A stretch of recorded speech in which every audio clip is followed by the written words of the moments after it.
Hey Waffle Gang, I do hope you're well. My name is Mark and today we're checking out some more Reddit stories, and if you do love a Reddit story, why not consider hitting that like, subscribe, maybe that notification bell too. And let's crack on with today's first story. Much love guys. Now today's first story comes from Scammy12 who says, one of my 32 male oldest friends, 33 male, just scammed me. I don't know how to handle this, and our mutual friends don't believe me. I've known Jay for 17 years. He was in my wedding party. He helped me through the aftermath of my girlfriend dying in an accident. He's one of those people I would have bet would take a bullet for me. He also stole £1,500 from me. I'm living a pretty middle class life and I can take the financial hit, even though it's a tidy sum, but it's really the principle of the matter. It's such a massive breach of trust that I'm having trouble understanding it, let alone forgiving it. Here's how it happened. I build and collect aeroplanes and trains, specifically planes used in World War II and 19th century trains. It's a weird hobby, but my wife understands it, and that's the only opinion I care about. If a rare but affordable piece ever comes up, I buy it. Jay knows about the hobby, even though he takes the mickey for it. He's never cruel about it. He's told me that a senior management fella from his company had a model of a private train of an Indian Maharaja. He showed me pictures he said he had taken, and he told me that the fella would sell it for me for £1,500, but only in cash due to some tax business. Now, if this were a deal with someone over the internet, that stipulation would be a red flag, but this was Jay. He buys my parents' birthday gifts. I trusted him. So, after talking to my wife, I withdrew $1,500 and gave it to Jay. He promised me that I would have the piece back in my possession within 3 days. So 3 days later I text him asking for an update. He texts me back, "What are you talking about?"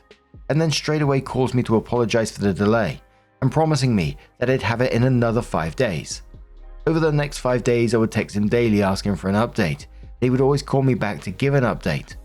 My wife, bless her good sense, was extremely suspicious of this. So she told me to record our next conversation. I don't know if it's a coincidence or if Jay has some sort of sixth sense. He starts pretending not to know what I was talking about. My brain started screaming, "He's scamming yo." But I simply couldn't believe it. That conversation ended with me screaming at him. My wife has never trusted him. They have their own history, but even she doesn't think I can do much about it due to the lack of proof. Our text logs just show me badgering him about a model train and him not replying. I told our common friends about his issue, but he had already told them his version of the story.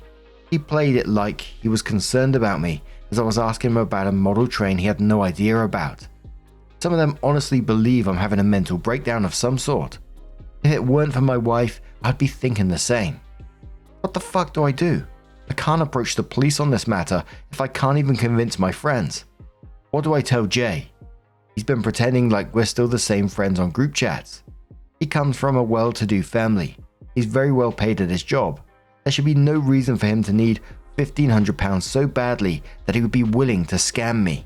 And I guess there's a strong chance of losing the money if you got no proof about it, if you're trying to gaslight others and yourself about this as well. 17 years though, it just leaves me asking, why is he doing this? Has he got some sort of issue going on in the background? Not that it makes it any better him stealing from you, but just trying to think of why. A commenter says to OP, "I think that money is gone for good, and so is your friendship. Sorry mate, it's a bitter pill to swallow. Interesting that your wife doesn't trust him though, and hasn't for some time. How long has he been a source of aggro for her? I'd say whatever the backstory is, she had the right idea for a while. Wonder what she saw that you and the rest of your mates didn't. Do you think maybe there might have been a few warning flags thrown up earlier, but you and the guys gave him a free pass he didn't deserve for the sake of a decades-long friendship?" OP says, "He was the one who introduced me to her. He had tried to court her before me, and when she rejected him, he acted like a bit of a prat. That's the reason she doesn't trust him. She didn't hate him or really dislike him. She used to think he was just a bit of a bastard. Now she thinks he's a proper arsehole, and I find myself agreeing with her." Commenter replies to OP and says that makes sense, you know, in a twisted kind of way. You continued your friendship with him despite knowing he behaved very badly to someone you love.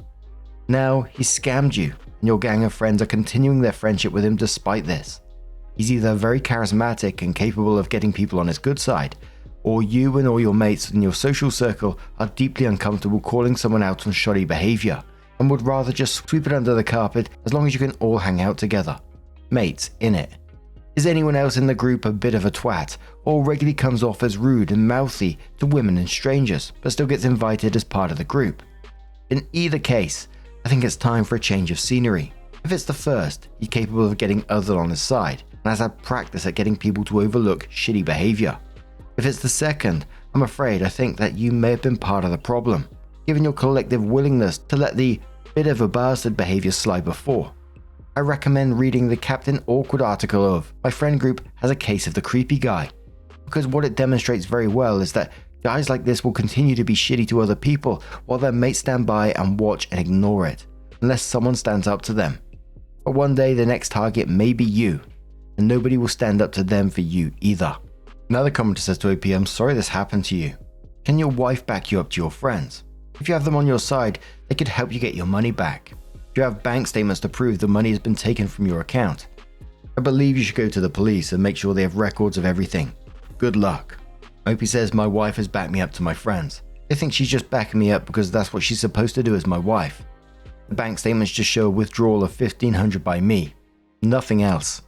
And one more comment which says it's always fun finding out one of your friends is a sociopath. I've had this happen. I've seen this happen to others. Often it's a person you've known for years, so it's really confusing and catches you off your feet. The thing is, they can act like a normal human being and simply choose not to when the time is right, and they benefit. Probably what happened to your wife, and now the same thing is happening to you, and getting riled about this is playing right into his hands. So unless you can figure out how to get proof, suck it up, be polite, and steer clear. So OP comes back in to update the post and says, I was still logged into this account on my old laptop and thought that you folks deserved an update to this post. Congratulations to this user and a few others. Jay had a gambling debt, so he decided to scam the people closest to him to get out of it. To go about the whole drama chronologically, after reading the posts and talking to my wife about it, I finally decided to take some actual action rather than just mope about. I first tried to talk to Jay about the whole thing, but he completely avoided me. Since I didn't see any actual resolution happening anytime soon, I went to a solicitor friend of mine and told her about the issue. She did some research and then drew up a claim and sent it to his house, which was subsequently found by his wife, and the whole thing blew up. Before, when I approached Jay's wife, Rachel, she was sympathetic to my concerns but still believed her husband. Now Rachel is a very close friend of my wife and has obviously led to a lot of tension. But the legal notice sort of put things over the top and made her take my word a lot more seriously. So she snooped. Basically, she found that Jay had been having a lot of trouble with gambling. Now, I always knew that he was a punter, but all I knew was that he would put up to 10 quid on the rugby once in a while and nothing too serious. Well, he got really serious. He had been turning to his co-worker for cash to put his bets in. He didn't want his wife to find out since they shared finances. He got in way over his head and was in a £5,000 hole. The co-worker started getting antsy and asked for some of the money back, so Jay decided to scam me for cash. He didn't come out and tell me the truth because he knew I would talk to his wife and his parents. In his mind, he didn't think it was that big a deal, and he would pay me back and all would be hunky-dory again. Rachel paid me back and she since moved in with us for a couple of weeks until Jay got his head straight and went into treatment for his gambling addiction. His mum moved in with them, and Rachel's been keeping a close eye on him and making sure he's going to his counselling and meetings. She also has him on a tight financial leash. I think the co-worker had been paid back in full. As for me and Jay, it's still a little complicated. Jay's been my best mate for most of my life. When I was 20, my then girlfriend died while coming over to my place, and the guilt and grief drove me crazy. Jay moved me into his place and made sure I ate, slept, and showered. He even did my laundry for me. He also sacrificed his own social life just to make sure I wasn't going to sit on the train tracks. He's been like my brother, and that's why his conman antics hurt me so much. After talking to my wife, as well as mine and his parents, I knew I was going to forgive him. I've been supporting him and making sure he's following his therapy and meetings, even though there's some residual annoyance and my trust is still iffy. He's still my mate. And good on OP for, in this situation, for taking that initial action of the legal notice. It sounded just what it needed to get things out in the open. And you know, there's no excuse for what he did in this situation. He lied to friends about OP, he stole from OP, but addiction is a hell of a thing. We've seen it a lot in these stories, I've seen it in real life, and I guess the real test is going to be whether he commits to his recovery now and slowly rebuild that trust over time, because let's face it, it's going to take a hell of a long time to build that back after what he's done, even if it was through addiction. So I'm sure OP will be wary of what's going on. I certainly hope so anyway. I can't blame OP at the same time. OP sounds like a good friend. But what do you guys make of this situation? Let us know your thoughts down in the comments below. Let's move on to another story. Now, our next story comes from Throwaway Tuition 1234 from the Relationships Advice subreddit. It says, my 29 female boyfriend, 33 male, loaned money towards school tuition for his ex-girlfriend, 23 female. Is it reasonable for me to be concerned? Background, let's call my boyfriend X and his ex-girlfriend Y. I've dated boyfriend for a bit more than 3 months. Boyfriend and his ex-girlfriend dated on and off for almost 2 years and broke up last year. Last night when boyfriend was in the bathroom, I saw his phone get a text message from ex-girlfriend that read, all fees paid, thanks, with a little smiley face. Since I didn't have the impression that they are still talking, and since he granted me his Touch ID, I snooped. The context was that ex-girlfriend is going to some kind of training boot camp and sorted of a few grands for the deposit. Contacted boyfriend out of depression to see if he could lend her that. Boyfriend asked about her financial situation, how much she has saved up, the interest rate of the loan, etc. Then offered to loan her the full tuition and explicitly said, don't worry about paying me back until you graduate and have a stable career. I did some research. The amount he loaned/gave to her is around 20k. To give some context, boyfriend is an established tech professional, so 20k is not a huge amount of money to him. However, it's also not an amount he would spend within a blink of an eye. In fact, he lives well below his means. His car is just under 20k. I decided to confront boyfriend about it. Boyfriend was uninterested about my finding out, believing he didn't do anything wrong, and in fact got offended that I snooped. When I asked why, would he lend her the money? He said he wanted her to do well and succeed. I asked him if he still loved her, and he said no. I already apologized for snooping around, but should I have the right to be concerned about this? Does it look like he still loves her? What should I do? Commenter says to OP on this one, yes, you should be concerned.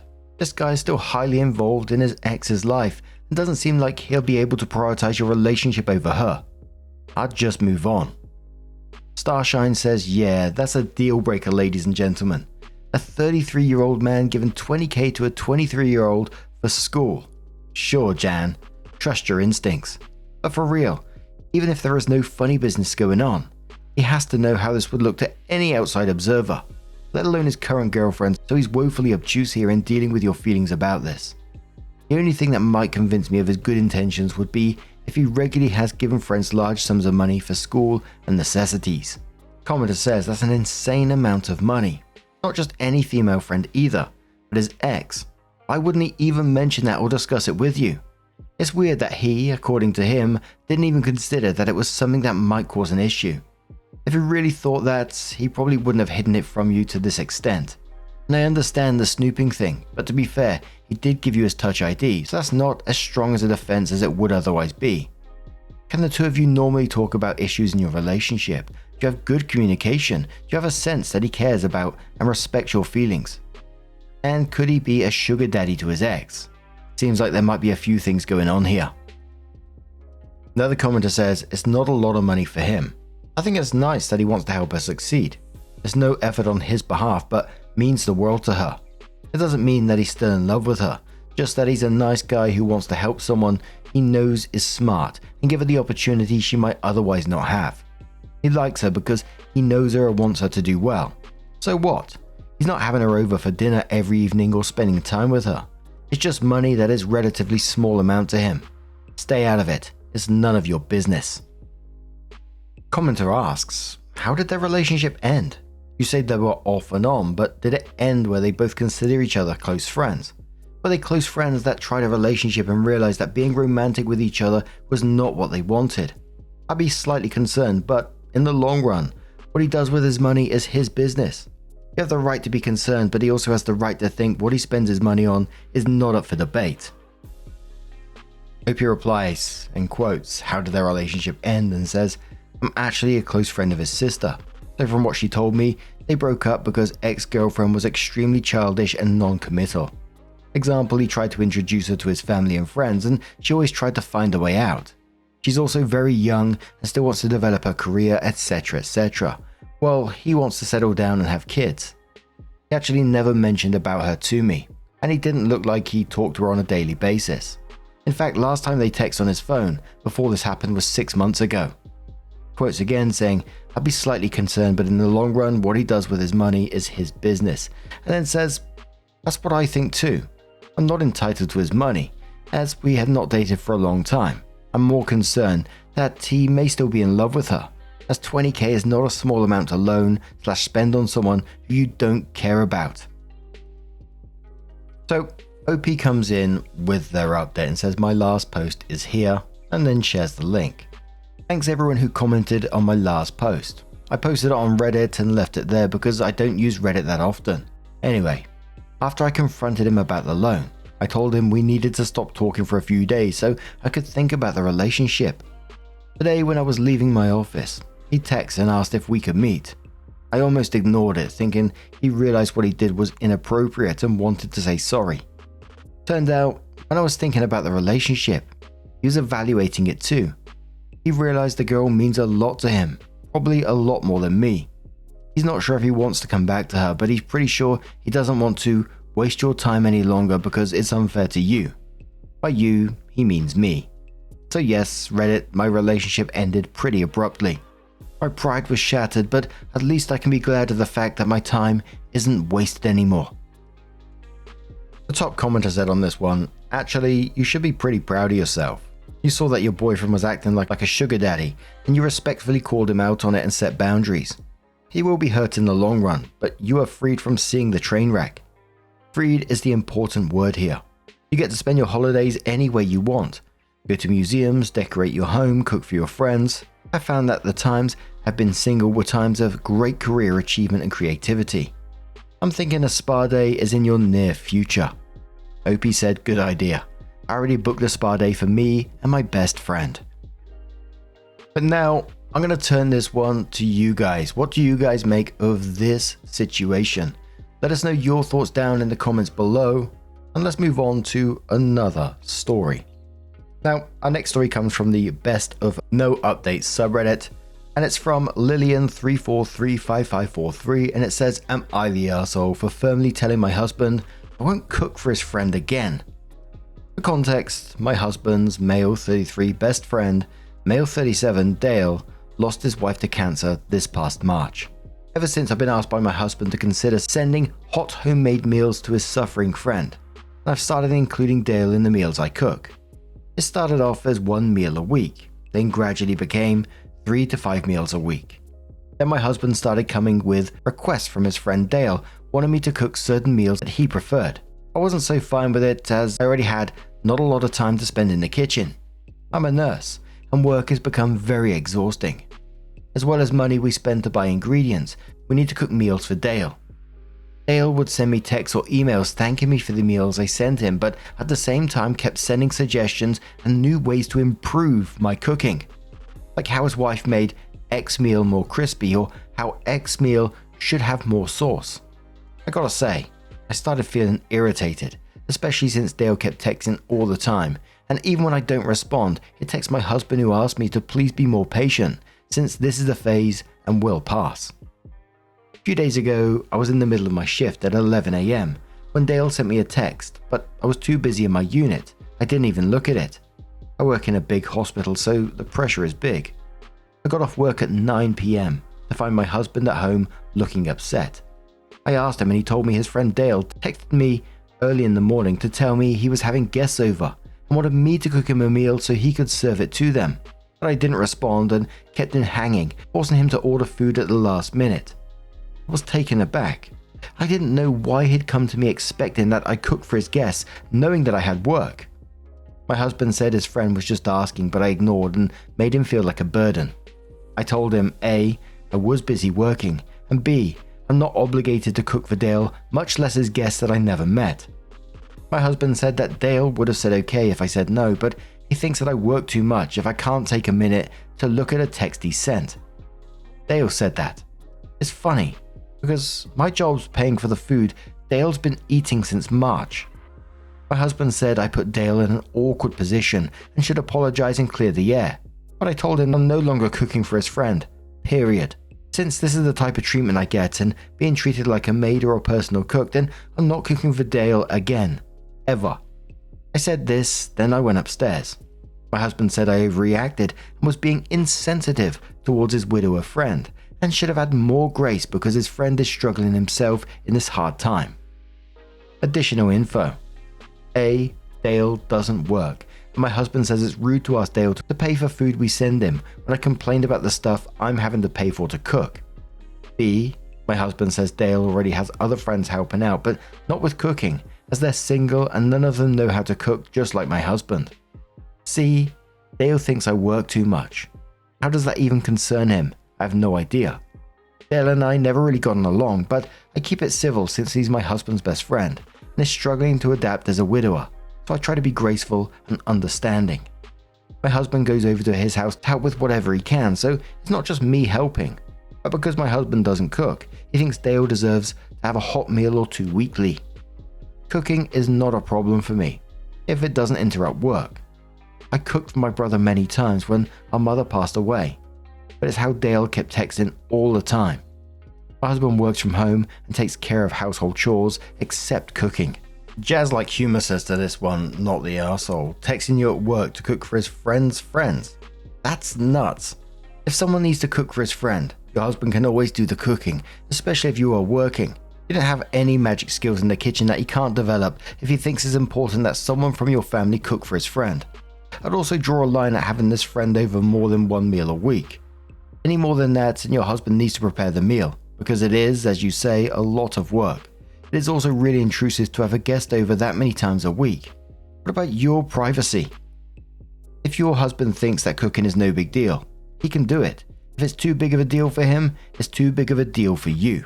MJ says, not the arsehole. Dale's a jerk, but the real problem here is your supreme arsehole husband. Maybe you should divorce him, and then he can move in with Dale, and they can learn to cook together. Sleepy Feline says, not the arsehole. Dale sounds horrible. He's taken advantage of you and taken you for granted. Keep your decision to not cook for him again. It's time consuming and expensive, and you have no obligation to feed a grown man who is more than capable of looking after himself. And the final comment comes from Banff, who says, not the arsehole. Dale has become the living embodiment of giving an inch and taking a mile. You did a favor for your husband's friend who was in a tough place, and instead of being thankful to you for your time, effort and money you have spent on his behalf, his demands have only increased. Not only that, but your husband has made it clear he's on Dale's side, not yours. It is a completely reasonable position that you can't answer every text during work. You are cooking as a favor. You aren't a catering service. I think it's fine that Dale feels like a burden, because that is exactly what he's become. You helping him by providing meals was supposed to give him a leg up to becoming self-sufficient again. Instead, he used it to become more dependent on you and more entitled to the point where he felt he could demand you cater a party for him. Dale may be struggling, but that doesn't excuse how he's treating you. You're 100% justified shutting down the kitchen for good. In fact, I think you're owed an apology not only from Dale, but from your husband as well for not controlling Dale's increasing demands on your time. Absolutely that, the entitlement is off the scale here. He may be struggling, but like that commenter said, it's not an excuse for that. And in some ways, I think the husband is worse in this situation. He's the one who keeps relaying all this information, and putting the pressure on OP, who works a demanding job, coming home, and I assume cooking for husband at the same time as well. and then being expected to cook for Dale at the same time, and the husband keeps pressuring OP on it time and time again. You know, that would piss me right off. But what do you guys make of this situation? Put yourself in OP's position. How would you deal with it? Let us know your thoughts down in the comments below. And just a huge thank you for being here today, getting involved in the stories. Your love, your support, your time always means the absolute world to me. So thank you so much for being here today, and hopefully I'll see you in the next one. Take care and much love.